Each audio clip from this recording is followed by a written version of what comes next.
এখন মনে হচ্ছে জাতীয় পার্টি কিছুই না, কিন্তু নির্বাচনের আগে আগে দিন যত যাবে তত বেশি জাতীয় পার্টি কিন্তু স্ট্রং হয়ে যাবে।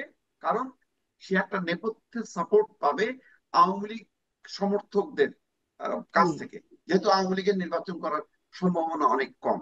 আমি জি। যদি এই মানে এটাতে বিশ্বাস করি না, আমি মনে করি যে হয়তো শেষ পর্যন্ত পিটিআই মতন হবে, যে প্রতীক যেহেতু মানে দেয়নি পাকিস্তান সরকার বা নির্বাচন কমিশন, তখন তারা স্বতন্ত্র হিসেবে দাঁড়াইছিল এবং প্রচুর তারা নির্বাচিত হয়েছে।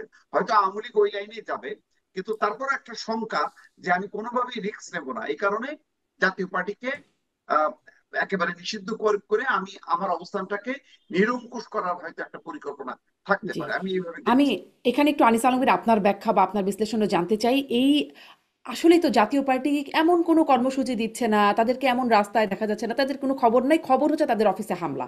এই শিরোনামেই বারবার তারা খবর হচ্ছে।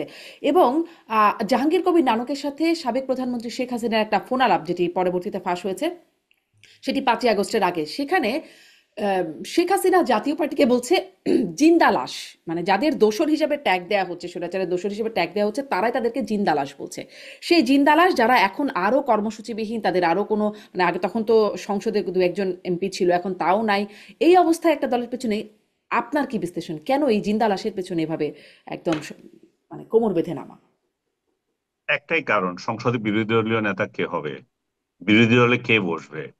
জাতীয় পার্টি যদি ইলেকশন করার ক্ষমতা পায়, তাহলে আমাদের ভোট, অতীতের ভোট হিসাব করে যদি আপনি দেখেন, জাতীয় পার্টি জামাত থেকে সবসময় বেশি পেয়েছে, সব সময় বেশি পেয়েছে।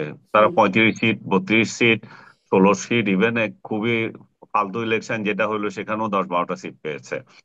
কিন্তু জামাতের কয় সিট? জামাত তো সেটা কোনোদিন পায় না, নিজের নিজের শক্তিতে কোনোদিন পায় না। জাতীয় পার্টি কিন্তু সবসময় এককভাবে তার নিজের নাঙ্গল দিয়ে দাঁড়ায়, নিজের নাঙ্গল দিয়ে দাঁড়িয়ে এগুলো পেয়েছে। তো যে কোনো হিসাবে, যে কোনো অঙ্কে জাতীয় পার্টি আহ জামাত থেকে অনেক বেশি ভোটের অঙ্কে অনেক শক্তিশালী। কিন্তু সাংগঠনিক ভিত্তিতে হয়তো জামাত দাবি করতে পারে আমাদের সাংগঠনিক মজবুত আছে, সাংগঠনিক অ্যাক্টিভিটিস মজবুত আছে, সাংগঠনিক কাঠামো অনেক মজবুত আছে, সেটা আমি নিজেও স্বীকার করি। কিন্তু ভোটের হিসাব আলাদা। সে ভোটের হিসাবে যদি যায়, জামাতে প্রথম প্রশ্নের সম্মুখীন হবে, তোমরা না সেই লোক যারা বাংলাদেশটাকেই চাও নাই, তোমরা না সেই লোক যেটা 71 সালে পাক হানাদার বাহিনী সহায়তা করেছো আলবদর আল শামস দিয়ে, এবং তার জন্য তোমরা এখনো পর্যন্ত অনুতপ্ত না, এখনো পর্যন্ত তোমরা ক্ষমা চাও না। তোমরা তোমাদের দলের একটা রেজুলেশন আনো না যে আমরা 71 সালের ঘটনাবলীর জন্য ক্ষমা প্রার্থী। সেই কারণে অনেকেই তাদেরকে ভোট দিতে পারে না। আমি পার্সোনালি জামাতের অনেক নেতাকে পছন্দ করি, হয়তো তারা এখানে থাকলে আমিও ভোট দিতাম আমার এলাকায়। কিন্তু তারা তো বেসিক জায়গায় নাই। যতদিন তারা বেসিক জায়গায় আসবে না, তখন জনমানুষের ভোট পাবে না।